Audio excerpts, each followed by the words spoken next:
नमस्कार, जय हिंद, जय Bharat and welcome to Dev talks. This is Adi Chint. हमारे साथ हैं अभिषेक पुरी जी जो हमको बताएंगे। पहले तो first time he is coming on the channel. He is quite a cyber security expert. इन्होंने काफी काम करा है, मेरे साथ भी काफी काम करा है, specially with the Telegram group. तो firstly thank you for that, thank you for joining in and हमको आज बताएंगे भाई साइबर सिक्योरिटी के जो एसेंशियल्स हैं वो किस तरह आगे जाने चाहिए और क्या क्या चीजें चल रही हैं। क्योंकि आप देखेंगे कि दुनिया के अंदर काफी हद तक अभी साइबर के ऊपर फोकस रहेगा। चाइना ने अभी रिसेंटली अमेरिका के काफी बड़े-बड़े चीज़ों को हैक करा है और काफी खुले में बोलते हैं कि हमने ये चीज़ करी है। So there is a lot of things that we need to do not just as a country but also as human beings as well. तो ज़रा देखते हैं क्या कहते हैं अभिषेक साहब। नमस्कार, welcome to the show. Thank you very much. Thanks for having me on such a short notice. I really appreciate your inputs. My I pleasure. have been following your channel right from the inception and how you have been carrying out your wonderful talks. It has diversified into the neighboring as well as telling the people how to build up resistance against the neighboring army as well. It was hmm, absolutely wonderful to hear that as but I'll be talking about, I'm not a cybersecurity expert, I'm an oncologist, by the way, but I have a huge interest in technology. So I wanted to link the issue of cybersecurity with the national security hmm, because unless we are aware of our own, what do you say, fallibilities, hmm, we won't be able to overcome the immense amount of social engineering that is happening right across the world, as well as which is happening in India. So, despite the increasing awareness, we still see a lot of incidents happening related to the cybersecurity incidents. So, I would like to tie that up with the national security at a later time during the talk. So, we can proceed with the slides, please. Done. So, this is not really a technical part of the show. I mean, I won't go into the how the hacking is concerned, how the sorry, how the routers are compromised, how the firewalls are broken. But whether it is the individual or whether it is the company, the central element is the human. Human is the most is the weakest link in the chain. So you can have millions of dollars of cybersecurity equipment or AI related incident tracking, but it's the human element which is the weakest link. For example, the Twitter uh, uh, before it was taken over by Musk, even Twitter was hacked hmm, by a 17-year-old kid. So it has, and despite the fact that they have over $200 million of dedicated budget only for cybersecurity. So things can be really, really bad. So if we look at the human element, that means that the awareness has to go really, really deep. And that's why I thought that I should share this with your audience because they're already very, very aware of how the things are and why we need to be aware of cybersecurity essentials in our own place. Hmm, Next slide, please. So it is a growing problem, and cybersecurity basically involves the electronic devices. So that's why it is called as the cyber. And the most common thing is the data breach, which where the company or the individual information can be leaked out. The people who get into the secure systems are interested in their financial records, that how the company is going, what will be the forecast for the particular. For example, a company wants to bring out the start a IPO. What is the financial record? What is the account statement of that particular company? Of course, the intellectual property of any company or personal customer information related to the phone numbers, location, or whatever data the company has taken from their customers. The most common way is to, I mean, there are multiple ways where the humans can be compromised, but the most common word that we hear is phishing. That is by sending a malicious link to either the email or through the SMS. Next slide, please. So this is one data from Indian Cert, and you've seen that after COVID, after 2020, you can see a huge quantum jump. And as of date, it has been reported by several other experts that almost 30 to 40,000 incidents are reported per day on the cybercrime portal. 30 to 40,000 incidents per day. And that is still an underestimation because most of the incidents they just go unreported. So this data was there till 23 and of course 24 and now we are in 25. So the jump is expected to be higher. Next slide, please.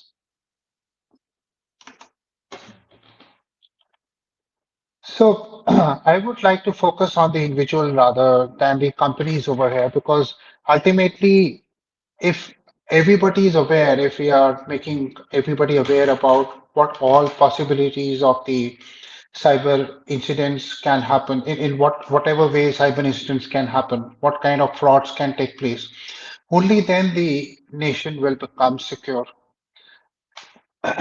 So why is personal data so important? What I have really heard and many a times is that I have nothing to hide, so why should I care really? What you don't realize and what most people don't realize is that the phones or the surveillance equipment in your hands is what I call them. They're constantly beeping out the location data. They're constantly, the applications that you download. The advertisement networks are constantly tracking you. And what they do is they build up a profile of you. And after building up a profile, what they do is that they put the real-time bidding to show you advertisements, supposedly relevant advertisements. But all of that can possibly lead to financial loss or reputational damage. And what is more concerning is that your behavior can not only be predicted, but it can be heavily influenced also. And this was, in the recent elections, a lot many people, even on your channel and many other channels, they had reported that most of the so-called Gehra Rajya tools were being used, to borrow your phrase. Most of those tools were being used to, influence the people in a major way. And that is just one of the elections, and this will be continuously refined for the next general elections as and when they happen. And data which, when taken out of context, can be easily put against you. So, what they're doing is that even if it is end to end encrypted, the rise of the quantum computers by another 5 years max will be able to break the current levels of encryption. So, what they say is that harvest now, decrypt later. And most of the major nation states, I will not name them, but not too far away from us, most of the nation states are doing this particular kind of thing. Harvest now, decrypt later. So why give away the data in the first place? Next slide, please.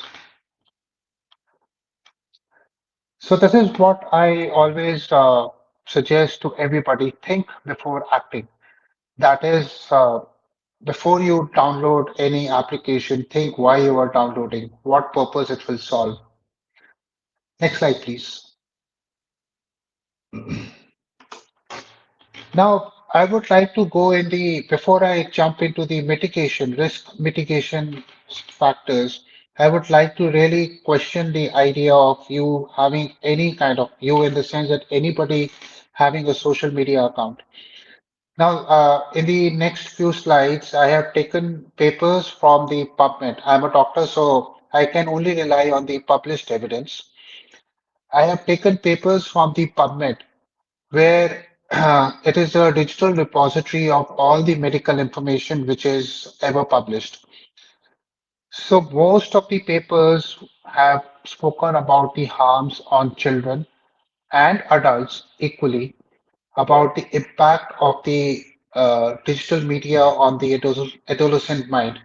So, for example, digital media has been correlated with the substance abuse or the problem related with alcohol, tobacco, or marijuana, or any of the other addictive substances.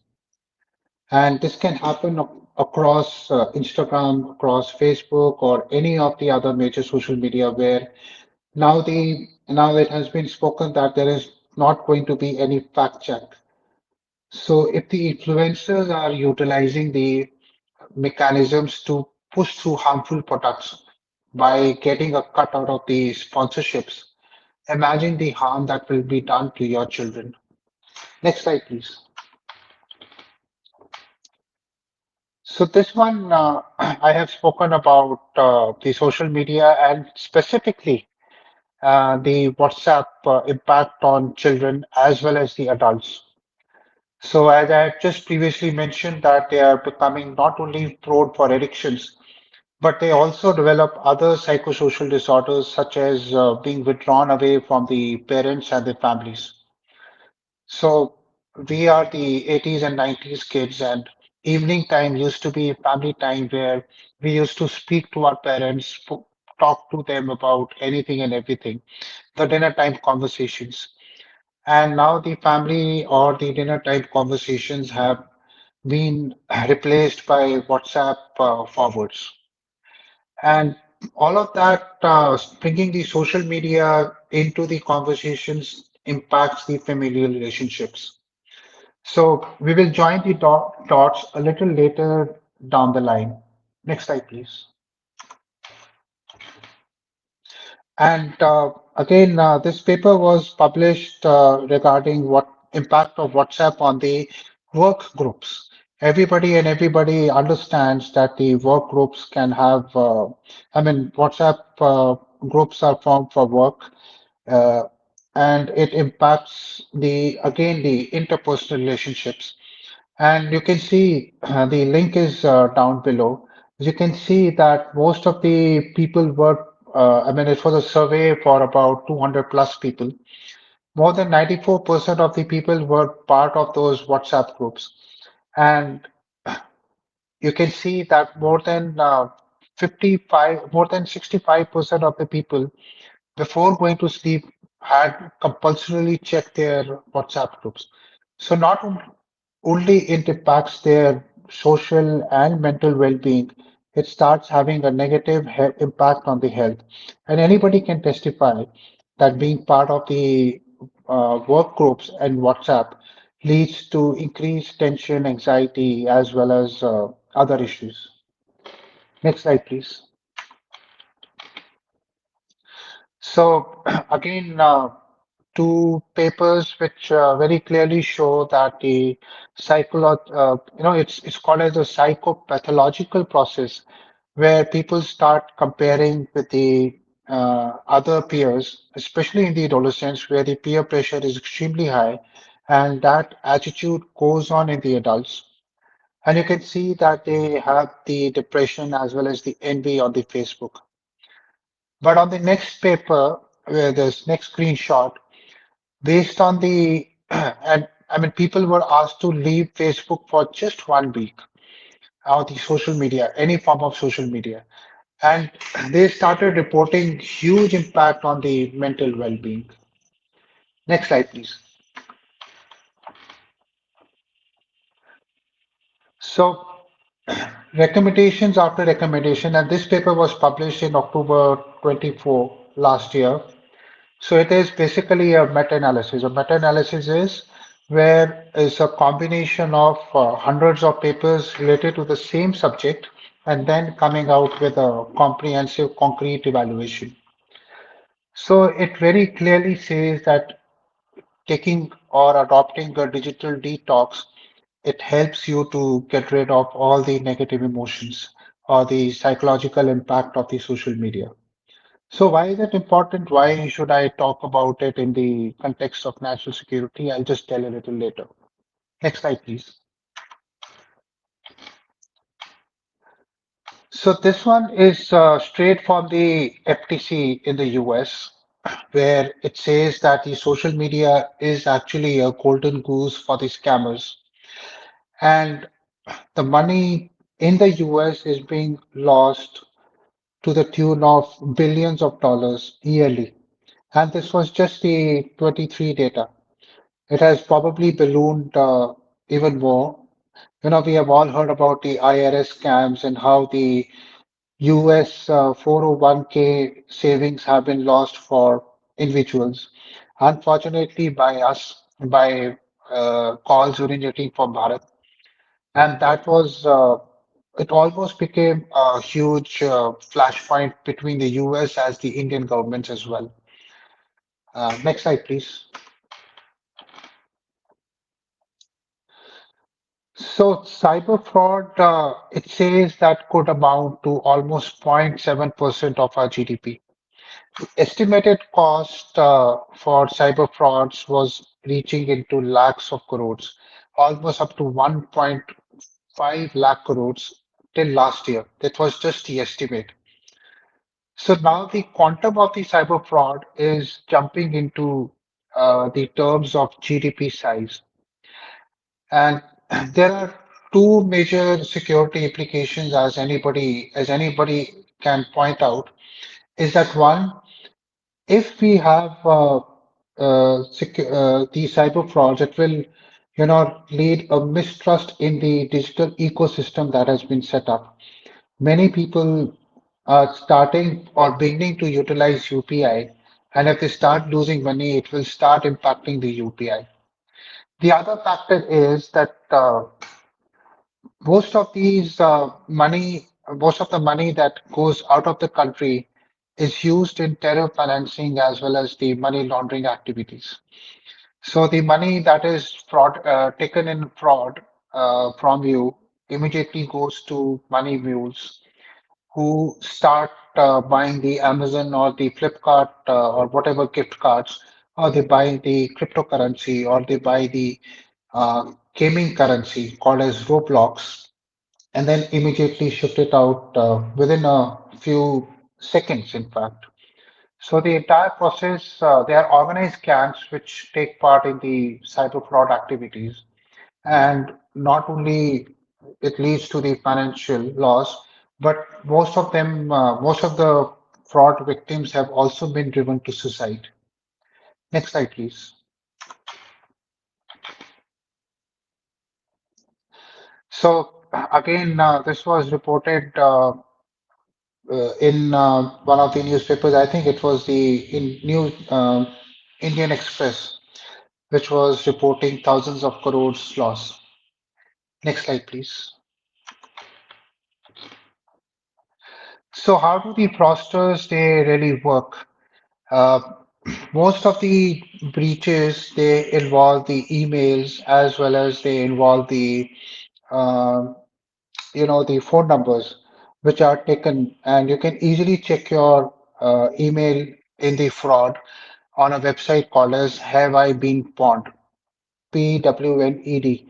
So it is usually the first search result, Have I Been Pawned? And you can put in your email address and you can see whether it has been uh, breached or not. Most of the users, they don't use the proper passwords as and when what are indicated. Social media accounts can be used to cyber stalk you through either Facebook updates or your WhatsApp status updates.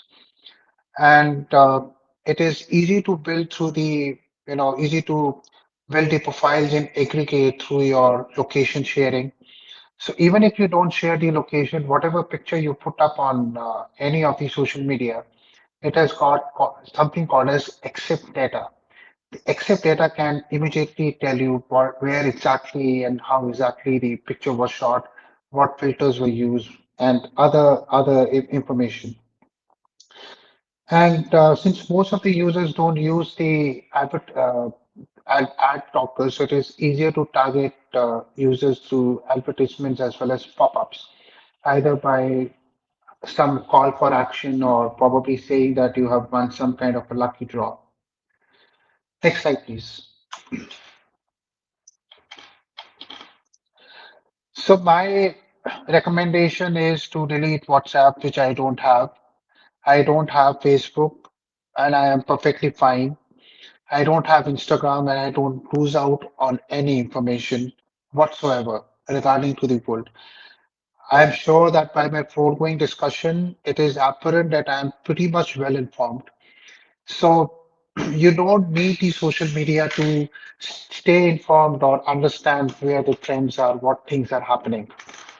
So I'm sure that nobody else would get disadvantaged by not being on these platforms. So now to tie up everything as to what exactly is happening. As I mentioned, that the West wants to break the family relationships. So they are utilizing all kinds of notifications, all kinds of psychological profiles and everything. So once the family is broken and the women are objectified, the next step is to weaken your resolve as a society. The third step is to create a mistrust in the third step is to create a mistrust in the entire digital ecosystem, which is what is going to probably happen. And fourth step is to weaken your society as a whole to impact you over a period of time. So I'm sorry again. So how should you mitigate these risks? Next slide, please.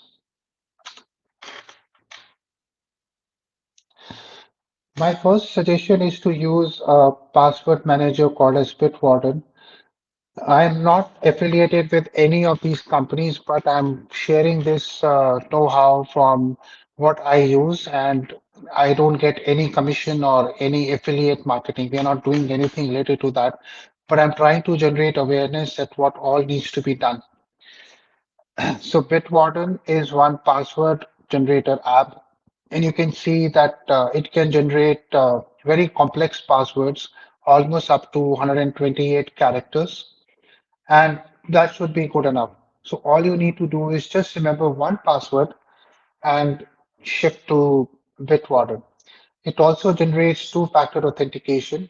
It also has secure notes that you can share with the other people, and it also has what we call as passkeys.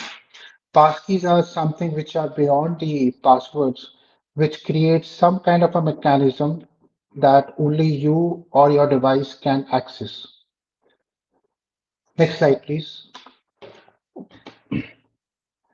For the browser, I recommend utilizing the open source browser called as Firefox with a very important addition called as MuBlock Origin. MuBlock Origin is ad blocker, which blocks out all the ads. Now, what happens when you search on Google, for example, you end up seeing all kinds of scammy ads. Or what happens when you go on Facebook or Instagram or any other place? So it blocks out all the improper advertisements. Some of the websites, yes, may be broken, but you do really need to understand that blocking these is good for your own safety so that you don't get, you know, uh, what do you say, disenfranchised or lose your money in the process. It's just a small time investment of your time and effort. And both these are free, by the way. Next slide, please. More importantly, for the email, most of the people I understand want the free product. But that's what the big tech wants to do. It wants to create your profile. So I have been paying for Fastmail for over almost 15 plus years. And the most important thing is that on the top right, you can see that I have over 130 email addresses, and each email address is basically an alias. So my actual email address remains hidden. So even if my any of the service email is breached, All I have to do is just change the alias for that particular service. For example, one major food chain was hacked recently, and almost all the email addresses were out in the open. So I just had to change my email alias. And I have tested over almost 20 plus email services. I found that Fastmail still remains the best. And suppose if you want to go to a website which does not, you just want to just check what exactly is this, and it wants you to log in. So you can create a masked email address. The masked email address basically goes to your original actual email, but you can, if you start getting spam, you can easily delete that masked email. And in Fastmail, you can generate hundreds of email addresses. What is more interesting is that through Bitwarden, you can not only generate the masked email, but also not only generate the passwords or the two-factor authentication, you can also create the masked emails by having a tie-up with the Fastmail. So it's very easy. Last but not the least, in the next slide, I use a service called as Control DNS. DNS is basically um a domain name server. Basically, it resolves the uh, web address. For example, Google has a specific DNS. It has a specific IP address. So basically, it resolves whatever you type in the browser. It resolves the uh, entire IP address into a machine understandable format. But why this particular control DNS is because it also has an ad blocker. So you have an ad blocker in the browser, and you also have the ad blocker and the tracker blocker in the control DNS. So all of that can really protect. In the last, you can see some of the wavy lines, and you can see that all of this was, I mean, thousands upon thousands trackers were blocked in the cloud by this control DNS. So my iPhone is connected through the control DNS to basically block the Apple links that are going there. I mean, Apple is also tracking your entire move. The big tech wants to track everything, and all of that is blocked by control DNS. So next, please. Um, my submission to everybody is that please move out of WhatsApp and start using Threema. A Threema just requires one-time payment in the App Store. Again, I'm not affiliated to Threema. It just requires a one-time payment in the App Store. You get a Threema ID. Threema doesn't require link to your contacts. It doesn't require a phone number to contact. All you have to do is just share your Threema ID with the people. That's it. And what is more important compared to WhatsApp is that it is open source and also has external audits, security audits. Next slide, please. So this is in brief a comparison of Threema with WhatsApp. What is more important is that it uses a decentralized architecture. It means that basically it doesn't use the central server like WhatsApp, where even if it is end-to-end encrypted, the server and the encryption keys are controlled by the company which owns the entire protocol. So even if they want to snoop into it, they can easily do it without alerting you. I mean, the safety number will not be changed. They have that facility. And the metadata which is connected, that is how much you interact with whom you have interacted with. That is the data about data. All that metadata is generated by this particular green app. And in Threema, you just need the ID to ID connect. That's it. You don't even have to, I mean, it's completely anonymous. You don't have to link your phone number. And therefore, the account takeovers are impossible in Threema, which is a big major problem which is happening with many of the social media accounts. We end up hearing that WhatsApp has been hacked, Facebook, or any of the other things have been hacked. So that's it. Uh, Thank you very much. Next slide, please. And Oh, thank you sorry. very much. Sorry, has my uh, yes, has my email address, which is again an alias. It is not my actual email address. So if this email address is out in the breach, it will be gone. But I'll be happy to help anybody if they are interested to understand more of whatever has been discussed. Thank you. Thanks so much. This is a good, interesting feedback that you've given us. Cybersecurity is something that we need to be concerned about, and उसके अंदर कोई doubt नहीं है. So thanks for the time. Thanks for the presentation. Let's see what the feedback comes from the audience, and then we'll kind of see how we can help people. Thank you so much, Sure. brother. As always, Thank you. namaskar. Thank you, Adi. Jai Shri Ram. Bye bye.